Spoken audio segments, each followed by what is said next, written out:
Manx Radio Sport. Back to Rick on the halfway line here. Little 1-2 there. There's Rick. Finds Sutcliffe infield now. Short pass to his left-hand side for Lewis Riley, who again goes to his left to Jacques Etier. That's a nice turn of pace into the box. Etier in on goal and puts it just wide of the left post. So Glossop North End coming close there. They worked it well from the midfield right up to the edge of the FC Salaman penalty area. Some lovely interchange ended up with Jacques Etier just putting on the afterburners past Callum Sherry there. Well struck on his left foot across Adam Killier, just wide of the goalkeeper's left-hand post, Tony. Yeah, great movement, and 3 or 4 of them there interchanging very quickly. And then when they played it to that left-hand side, Callum Hudson just caught out by the winger, and he managed to get a shot in. It went wide, but got to be careful of that one. Here's Etier, left edge of the box. Brings it down under pressure from Alex Maitland from the throw-in. Takes it onto his right foot. Looking for options further back here. Goes to the edge of the box. Mooney Munoz. That's a delightful ball. Lewis Riley across goal and off the post.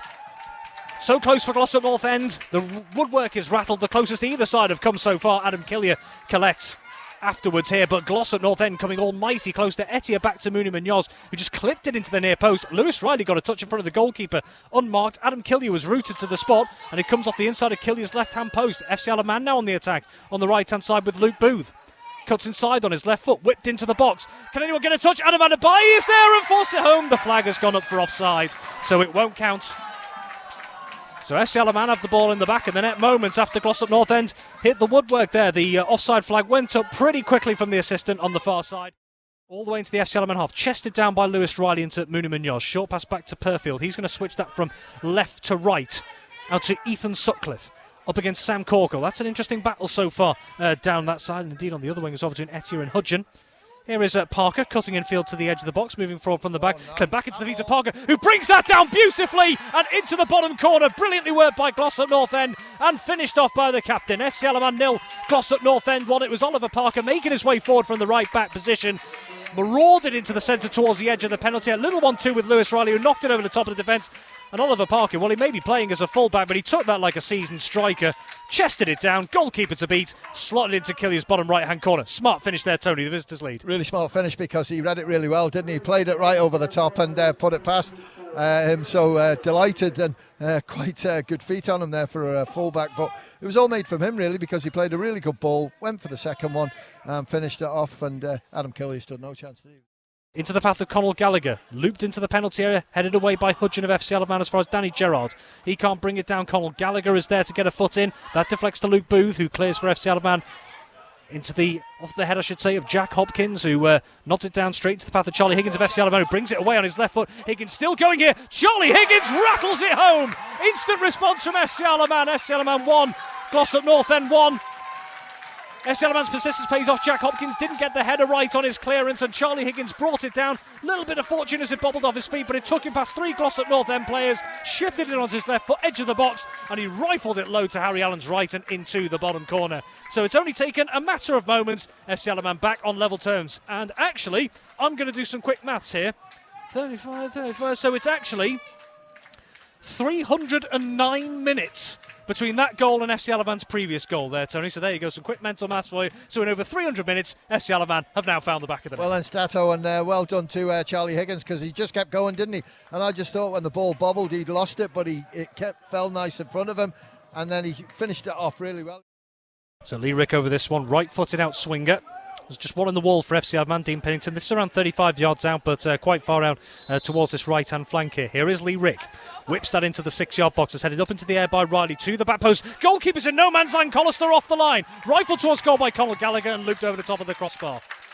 But another chance for Glossop North End. There's Jamie Collister to the rescue. Whipped into the back post. Adam Killier, the FC Alaman goalkeeper, initially went for it and didn't quite get there.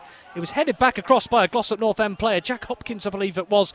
And as it looped towards goal, Jamie Collister stepping in on the line to clear. Tony, close stuff. Yeah, great clearance by him. I think it was right on the line, Rob, near enough. It wasn't far away. And you could just see when he put it clear, he looked up to the sky to say thank you. Etier on the left, right the way through. Defensively, they've looked good. And we've just got to see if they make any changes for the start of the second half. But I think both teams 1-1, fair result. Indeed. Well, you'll have just heard it in the background there. Kenny Dowling, the referee, has blown the half-time whistle. FC Alaman 1, Glossop North End 1. Riley has stood over this attentively. And looks like he's going to line up this. What can he do from this position? He scored twice here at the Bowl last season. The number 9's already hit the woodwork this evening for Glossop North End. Can he maybe find the target from this set-piece opportunity? Riley, round the wall and into the bottom corner. Sensational finish, and the visitors lead for a second time. FC Alaman 1, Glossop North End 2.